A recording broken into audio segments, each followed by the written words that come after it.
noite a todos. É sempre uma grande alegria, né?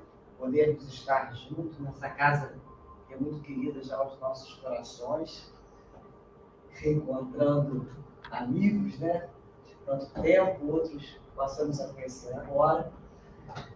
Mas trouxemos aqui um pouco das nossas reflexões, levando em consideração que esse tema, o objetivo da encarnação, é um tema muito amplo, muito grande, e que nós passaremos por ele, buscamos de uma certa maneira didática, extrair assim, o que mais importa, né, da nossa compreensão. Já tínhamos deixado aqui na tela toda essa parte com a pergunta de Kardec e a resposta do plano espiritual, e vamos adiante.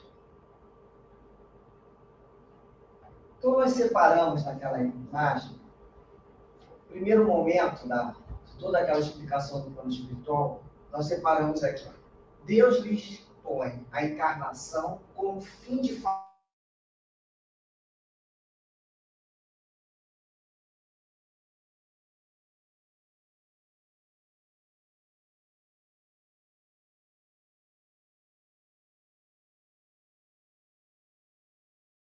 aceito ou não aceito. É uma imposição, por isso chamamos de uma lei, né? Então, o objetivo dessa lei chegar à perfeição. E a gente colocou mais uma vez aqui no Evangelho, uma explicação para a gente entender essa palavra perfeição. Porque caso contrário, a gente imagina assim, o que seria essa perfeição? Como é que eu vou atingir uma perfeição? É a perfeição relativa, que nós temos possibilidade, né, a humanidade, de alcançar. Mas como nós saberíamos de um modelo dessa perfeição? A gente iria em direção a essa perfeição. O que seria essa perfeição, assim, de uma forma assim, prática? Que é o modelo? Então, os espíritos também já informaram que o tipo mais perfeito para nos servir de modelo é Jesus. Então está Jesus como esse modelo. Por isso que ele nos disse, né? Eu sou o caminho, a verdade, né? E a vida, é ele que irá nos levar ao Pai. Então, quando a gente fala que a gente tem um modelo, a gente olha para o que a gente está fazendo, para o nosso rascunho, e observa o modelo. A partir dali, a gente começa a fazer o quê? A reorganizar essa forma de caminhar. A gente começa a redigir em função desse modelo maior. Como se fosse um desenho, a gente pega o nosso esboço e apaga e refaz, e apaga e refaz, para que cada vez mais se aproxime de quê? Desse modelo que é Jesus. No primeiro momento, quando a gente pensa, né, como que nós vamos chegar nesse modelo de perfeição, a gente lembra aqui também do Livro dos Espíritos, onde nós temos essa resposta. Olha, que Deus criou todos os espíritos simples e ignorantes, isto é, sem saber, ignoram, no sentido de desconhece, com a finalidade de fazê-los chegar à perfeição. Interessante, então aqui nós temos espíritos simples, ignorantes. Nós utilizamos essa escada para nos lembrarmos lá do Antigo Testamento, a escada de Jacó. Jacó teve aquele sonho que vinha uma escada da terra até o céu. Então, é essa escada, mais ou menos, que a gente fala do espiral do progresso, não é isso? Porque nós começamos aqui, criados de uma forma desconhecendo, ignorando as situações, com a finalidade de chegar à perfeição. Poxa, mas como é que isso vai se dar? Será que eu dou um pulo daqui e chego aqui? Será que é possível isso? Quantos anos de vida eu tenho que ter para conseguir chegar a essa perfeição? Então, se eu viver 140 anos, 150 anos, Eu consigo ser uma pessoa perfeita numa vida de 140, 150 anos? Vamos botar no máximo. Vamos, já que é para a gente exagerar, vamos botar uma vida com esse porte. E aí a gente lembra o quê? Uma única vez dá para realizar todas essas conquistas aqui? A gente sabe que não, né? A gente não consegue nem desenvolver habilidades, né? Às vezes no setor da música, da pintura, da língua, da matemática, que dirá então das virtudes, da paciência, da humildade. A gente consegue desenvolver tudo isso. Já começa a perceber que não conseguimos, né?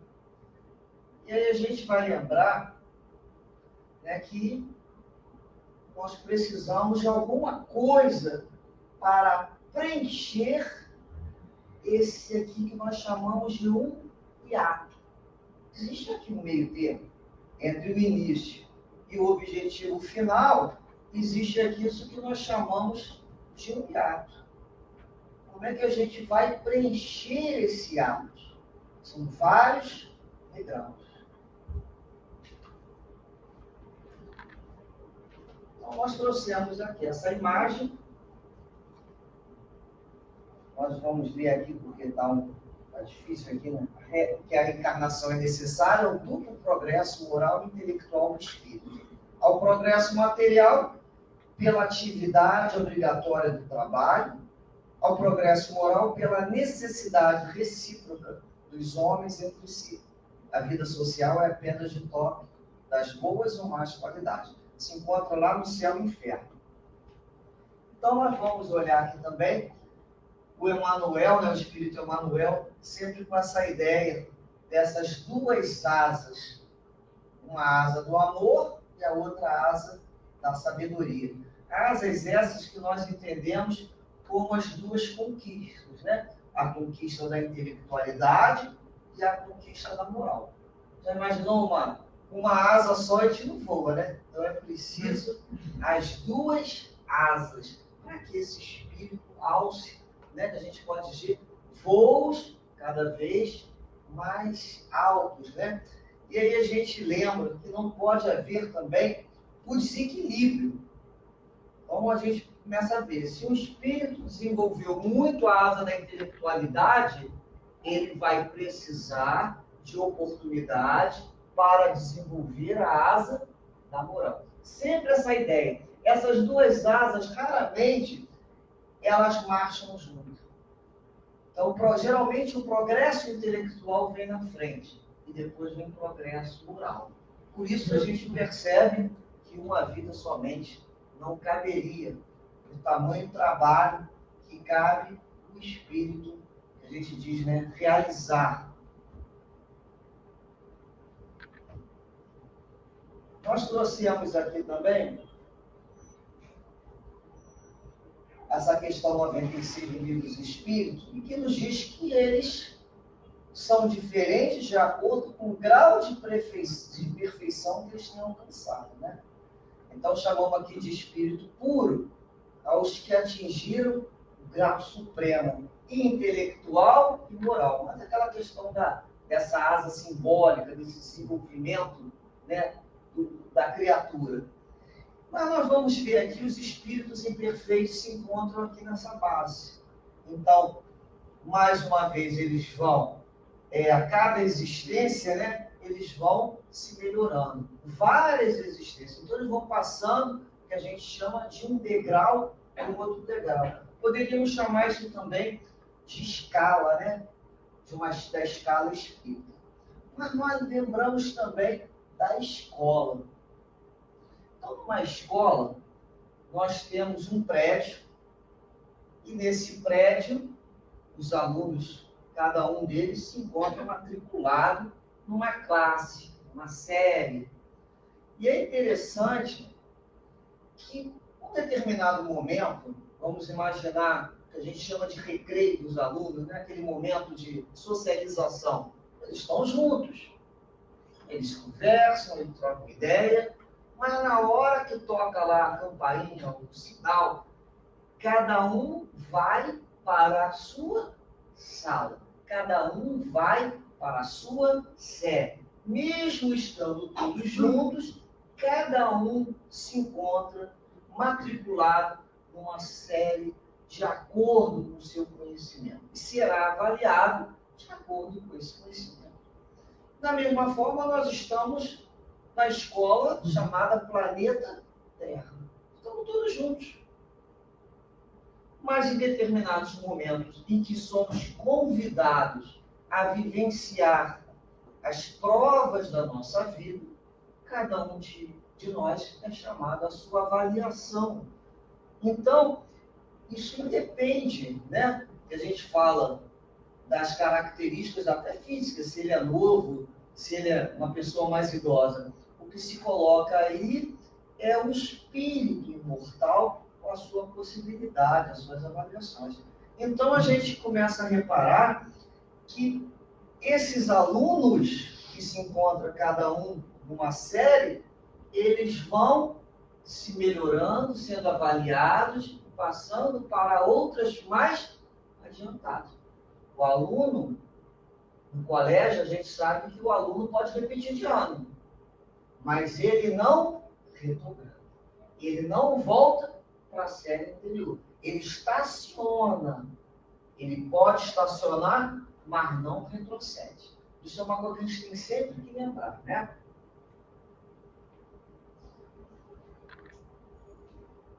Nós colocamos aqui a figura de São Francisco de Assis, né?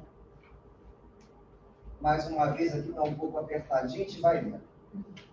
O progresso nos espíritos é fruto do próprio trabalho, mas como são livres, trabalham o seu adiantamento com maior ou menor atividade, com mais ou menos negligência segundo a sua vontade, acelerando ou retardando o progresso e, por consequente, a própria felicidade, a cada um segundo as suas obras. Então, lá no Céu e Inferno, capítulo 3.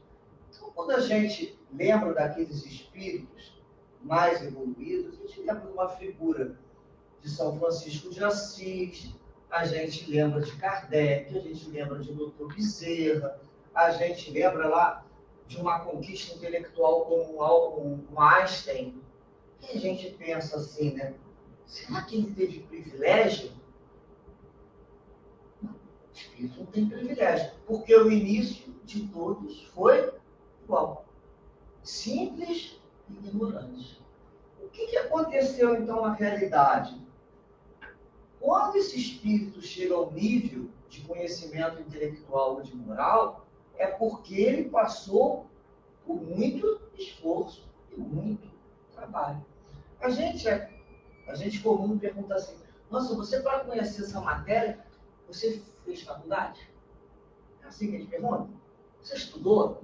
Você fez faculdade? Qual curso você fez? Qual a especialização que você fez para ter tanto conhecimento? A gente não vai conversando dessa maneira. Para o espírito, a gente pode perguntar quantas reencarnações foram necessárias para você desenvolver a esse ponto. Quando a gente pega um espírito virtuoso na área da música, quantas reencarnações precisou aquele espírito, encarnado e desencarnado no plano espiritual, continuar trabalhando aquela habilidade. E aí a gente olha e fala, para ele isso é fácil. É fácil agora.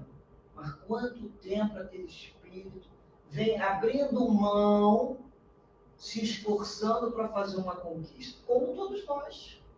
Quando queremos aprender alguma coisa, a gente abre mão de algumas coisas e vai focar naquele objetivo ali. Então a gente tem que entender que não existe milagre. Não tem milagre. O Espírito é um Francisco de Assis, o doutor Bezerra. Não tem milagre, não tem privilégio. Não foi pelo fato dele ter decorado o Antigo e o Novo Testamento. Não existe isso. Existem ali vidas de muito trabalho naquele setor, naquele desenvolvimento das virtudes necessárias, né? Outra coisa que nós colocamos ali, o homem é o herdeiro de si mesmo, porque nós também não herdamos essas qualidades, essas virtudes dos nossos pais e nem podemos oferecê-los as nossas virtudes à nossa descendência. nós somos herdeiros de nós mesmos porque essa bagagem acumulativa de experiência, esse capital, né, que a gente pode falar, é um capital que de encarnação em encarnação a gente leva. Porque nada se perde. Toda essa bagagem intelectual e moral nós carregamos para as outras encarnações. Mesmo que em algum momento, algumas delas precisem ficar o que a gente chama de dormência, para que outras venham a ser desenvolvidas. Vamos imaginar, a gente está estudando, a gente está lá no colégio, a gente conhece muito bem lá a tabuada. Vamos lembrar da época da tabuada, na nova época da tabuada. Sabe, de frente para trás, de trás para frente. E como você sabe aquilo, você só quer fazer aquilo. É como se fosse aquele aluno que só quer fazer prova de tabuada. Por quê? Porque tabuada eu sei, se decorei. Ah, mas vamos fazer uma provinha, o professor fala, agora na área, né, vamos aplicar aqui a gramática, a língua portuguesa. Ah, não quero ficar fazendo prova de tabuada. Então, esse grau de excelência chega um momento também que tem que parar, porque é necessário que o professor desenvolva com aquele aluno outros conhecimentos, outras habilidades. Porque a gente não pode ficar fazendo só a mesma coisa, porque eu sei. Eu tenho que justamente buscar, parar para pensar, o que eu ainda não sei? O que eu tenho dificuldade? Aí eu tenho que encontrar um tempo para desenvolver uma habilidade que eu tenho dificuldade. Que é ali que está o meu problema, a minha dificuldade no futuro. Então já começa, né, principalmente nós, que já passamos aqui dos 30 anos, nós temos que mexer com esse negócio chamado computador, né? Tela, né? É fácil? Foi fácil? Não. Para a maioria, a gente sabe que não foi, ainda não é. Mas nós estamos o quê? Levando esse conhecimento no futuro. Então, a gente está se aventurando, tentando, né, entender uma coisa que uma jovem chega e mexe com aquilo ali com uma facilidade. Nós estamos aqui para aprender. Então, a gente lembra, né, que não houve, né, de maneira nenhuma o privilégio. Algumas pessoas falam, mas o Dr. Bezerra era muito inspirado. Mas antes de inspiração, ele transpirou muito. É isso que a gente tem que ter. Tem inspiração? É pouquinho. Mas é transpiração porque é muito suor, é muito trabalho. Porque, como alunos da vida, a cada encarnação a gente recebe lá uma lição nova. A gente vai recebendo conceitos novos. E ao longo dessas vidas nós vamos fixando esses conceitos. Igual o professor. O professor dá uma matéria nova, dá uma lição nova. Depois o que ele faz durante um tempo? Vai fixando aquela matéria. Então é o tal do para casa, para aula, para casa, para aula. Qual o objetivo daquilo? Fixar aquela matéria nova. Por isso que muitas vezes a gente fala assim, perdi a minha paciência. Não é que a gente fala? Aí a gente costuma lembrar, ninguém perde aquilo que ainda não tem.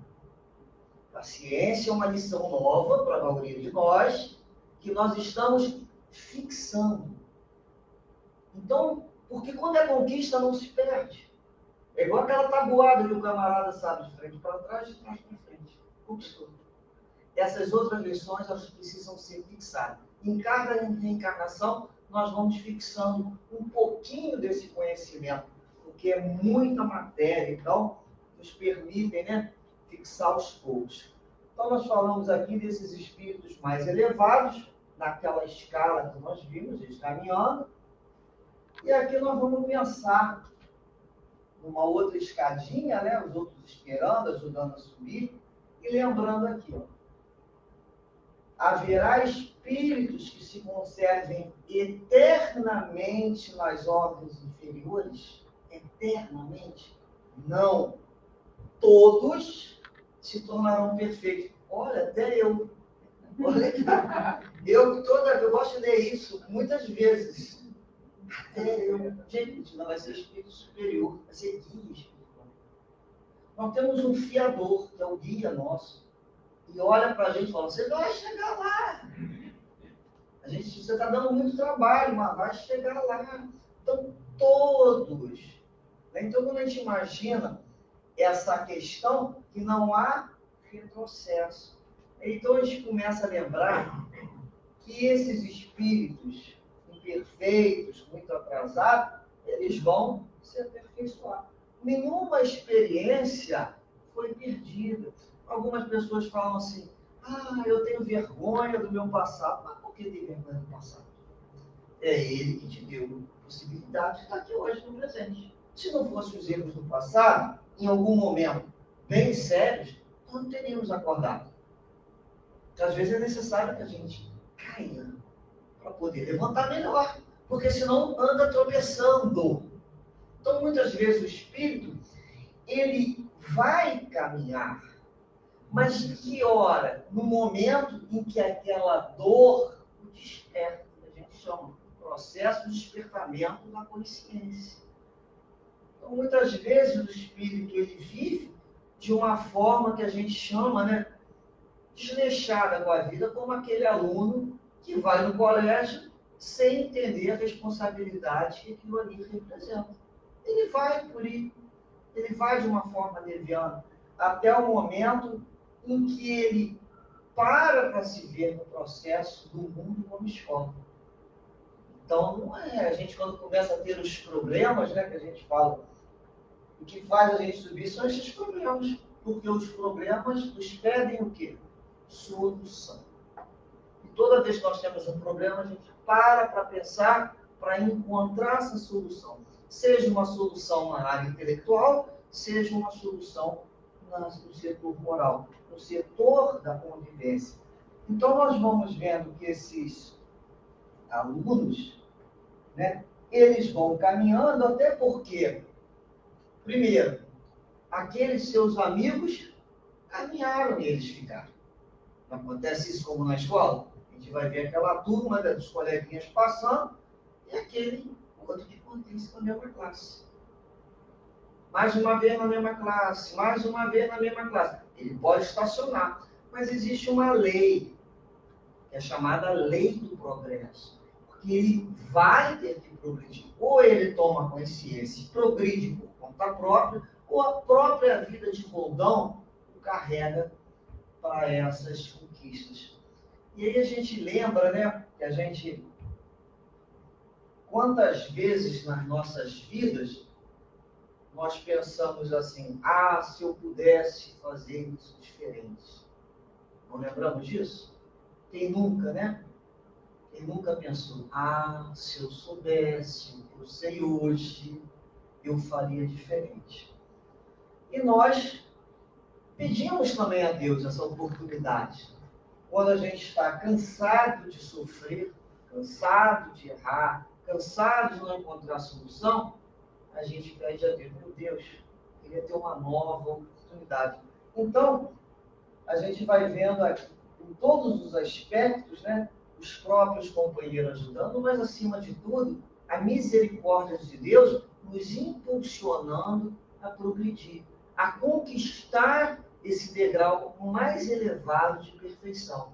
Então, nós vamos, durante essas vidas, capitalizando o conhecimento, quer intelectual, quer no setor moral, indo para outra vida, capitalizando, quantas forem necessárias até que consigamos atingir o que chama plenitude da asa intelectual e da asa moral.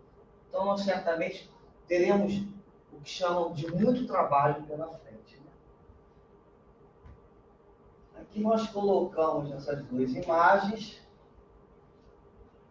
Colocamos aqui, a alma contém no estado virtual todos os germes dos seus desenvolvimentos futuros. Então, nós vamos lembrar aqui que Deus, na sua misericórdia divina, nos concede a permissão para reencarnarmos muitas e muitas vezes. Em cada momento desse, se encontra dentro de nós as potências da alma. Então, estado latente. O que é estado latente? Às vezes a gente está pensando, sempre gosto de imaginar aquela sementinha de uma grande árvore, ela ali em latência tem a possibilidade de se tornar aquela árvore grandiosa. e de dar frutos e aquilo serem inúmeras espécies da mesma. Ali está do latente. O que precisa? Colocar no ambiente adequado, né, com as condições adequadas para que ela possa fazer eclodir, dentro da semente, as suas potências. Assim somos nós. Nascemos com as potências da nossa alma, com aptidões tanto para o bem quanto para o mal, e nós é que vamos fazer escolhas, né, durante as nossas vidas, do que nós vamos desenvolver. É como se na vida nós tivéssemos matérias obrigatórias, que são aquelas do qual nós já nos comprometemos e temos que refazer. A gente fala, então, preso nessa disciplina. Estou aqui refazendo para casa, né, com a família, com aqueles elementos pelo qual certamente eu me compliquei. Ou no local de trabalho, ou no local que a gente vê numa área profissional particular, onde foi o nosso compromisso. Então, a gente retorna e fala, isso é a matéria obrigatória. Mas, além da matéria obrigatória, nós temos questões que a gente fala matérias eletivas. A gente pode desenvolver. Se nós nos consideramos espíritos ainda com dificuldades de acertar com a lei divina, pelo motivo de desconhecermos a lei divina, essa encarnação nos dá a oportunidade de estarmos aqui juntos aprendendo sobre a lei divina. Olha, a doutrina espírita aí veio de acordo com as nossas necessidades. Não à toa estamos aqui estudando uma matéria que certamente nos comprometeu por desconhecimento ou por negligência. Então, nós temos que nos aplicar nessas situações. Então, a gente começa a lembrar que do nosso livre-arbítrio, é ele que vai fazer com que decidamos desenvolver essas potências da alma. Então, nós vamos sair, né, usando. E de acordo com o que usarmos essa nossa vontade, esse livre-arbítrio, existe uma lei.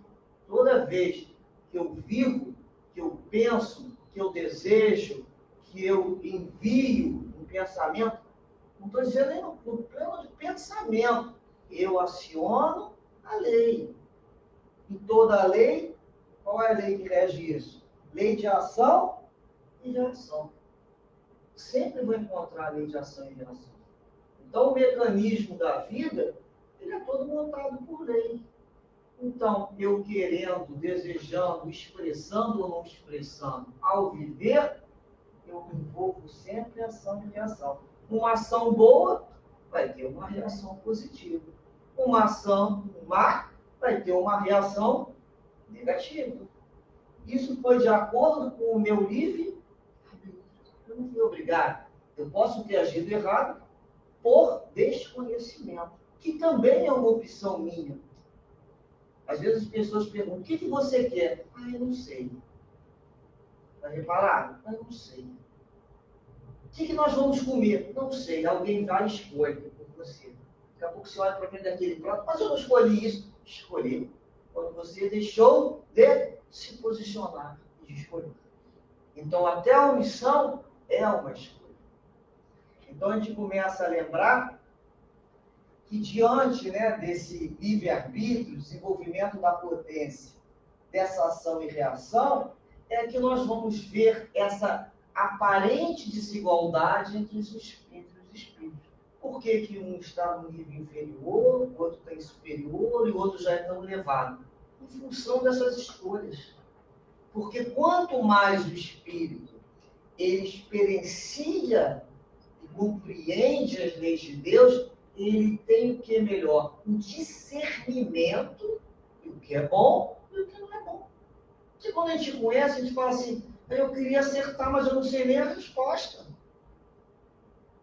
Eu não queria fazer errado. Eu não estou aqui para fazer errado. Mas eu não sei nem a resposta. Por quê? Porque eu não me dediquei àquele assunto. Porque aquela encarnação não me interessou. Mas no momento que me interessa, eu começo a me aplicar naquelas questões espirituais, eu vou tendo cada vez mais um discernimento mais rápido na vida do que é certo, do que é errado, do que está dentro da lei de Deus, do que está fora da lei de Deus. E nós sabemos que todas as vezes que escolhemos viver fora da lei de Deus, iremos sofrer. Isso é da lei. Cada vez que nos afastamos da lei de Deus, nós sofremos. Então, nós imaginamos, né, o trabalho que ainda nos aguarda pela frente, de acordo com todas as potências da alma que nós precisamos despertar, que se encontra aqui, está latente. Quantas reencarnações eu precisaria vivenciar para que essas habilidades sejam desenvolvidas a contento, não de uma maneira, né, que a gente fala, superficial. Olha aqui, ó. E a gente lembra do finalzinho, né, em que Deus limpou a encarnação com o fim de fazê-lo chegar à perfeição. Esse é o primeiro ponto que nós conversamos, aquela perfeição relativa. Agora, o segundo ponto, de pôr o espírito em condições de suportar a parte que lhe toca na obra da criação. Então, nós dividimos esses objetivos aqui. O primeiro nós conversamos até agora, e esse segundo. Então, o que nós já reparamos aqui? Esse primeiro objetivo, chegar à perfeição, é aquele momento que o espírito reencarna, ele se vê na obrigação de dar conta, né, que a gente fala, dar conta da sua própria vida, da sua própria sobrevivência. Então ele vai ter que dar conta do corpo físico dele, né, em relação à alimentação, ele vai ter que dar conta do bem-estar dele, todas as questões que a gente pode falar de sobrevivência, tanto na área intelectual quanto na área moral. Ele mora numa casa em que seja uma família com muitos conflitos. Ele é chamado a encontrar soluções melhores sobrevivendo naquele ambiente. Então, ele desenvolve, né, um objetivo, digamos, pessoal. Ele tem que estar dando conta dele, das questões de sobrevivência dele, da vida moral dele. Mas repare bem, no momento em que ele busca desenvolver esse progresso material e espiritual, que é pessoal, o interesse dele, de uma forma inconsciente, ele está fazendo o quê? Ele está auxiliando a evolução de toda a casa planetária. Não é assim que acontece? Repare bem. A gente, à medida que nós estamos numa casa espírita, que o Evangelho está nos iluminando, e aqui nos convidam para tarefas, ou então para estudo, e a gente aprende alguma coisa, qual é o nosso desejo? Nosso desejo é compartilhar com alguém isso. No momento que você começa, primeiro, a utilizar esse conhecimento com você mesmo, na sua casa, você já vai ser um elemento diferente, né, naquela casa. Você vai começar a influenciar as pessoas da tua casa. Você está influenciando pessoas que convivem com você no local de trabalho. E assim, nós vamos descobrindo que primeiro nós mudamos em nós, para que esse mundo seja modificado. Né? Até quando a gente deseja a paz. Mas é a paz que existe dentro de mim, para que depois ela venha para o mundo.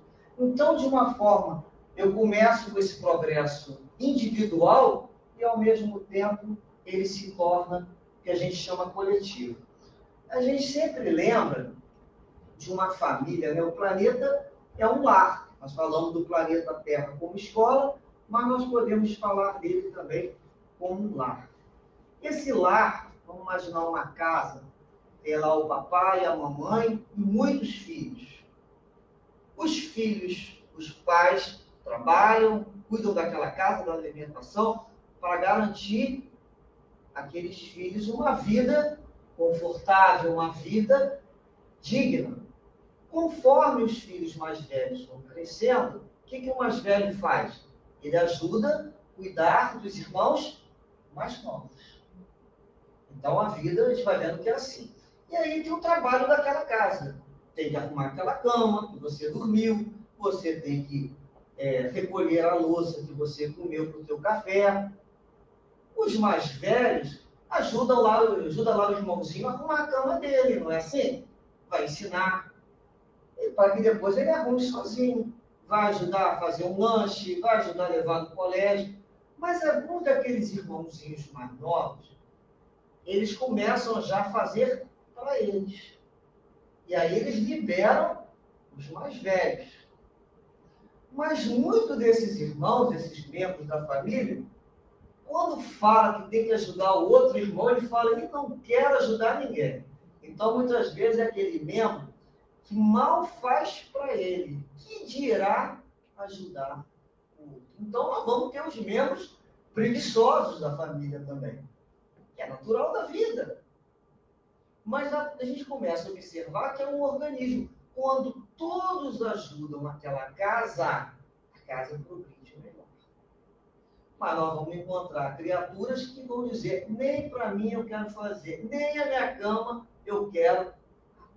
Assim também é o nosso planeta. Então o espírito, quando ele tem o senso de dever desenvolvido, ele não vive mais só para ele. Ele já começa a aprender a sua relação, foi primeiramente com ele, mas depois a sua relação com o outro e a sua relação com Deus. Isso se chama senso de dever.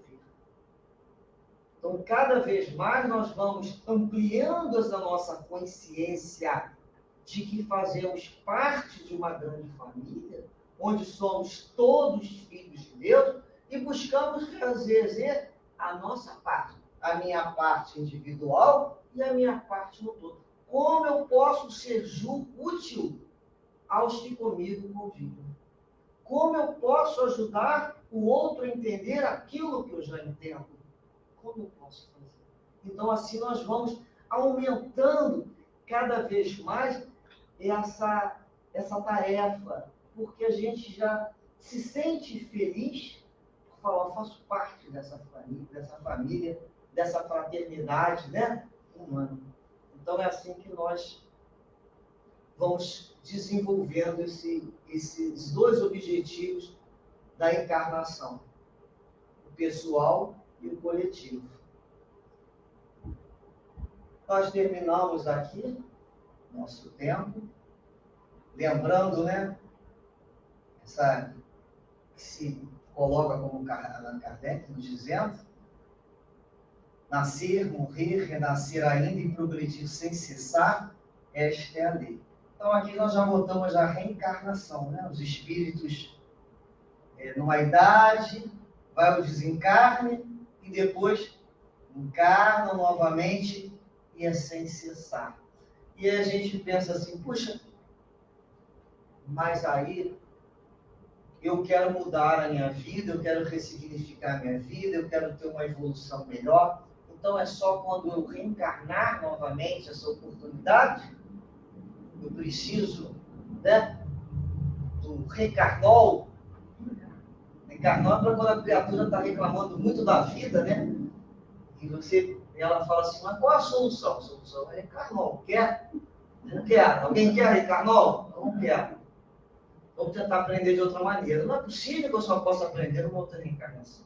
Então a gente pode aprender assim. Se a misericórdia divina me permite recomeçar, e cada segundo é um milagre da vida, a gente pode pensar assim, então eu vou dormir essa noite, vou desencarnar só de brincadeira, né? E amanhã eu reencarno num novo dia, com uma nova possibilidade de um novo dia. Que sempre vamos ter um novo dia, uma nova oportunidade. O que não podemos é sermos aqueles alunos que não perceberam a grandeza do milagre da vida.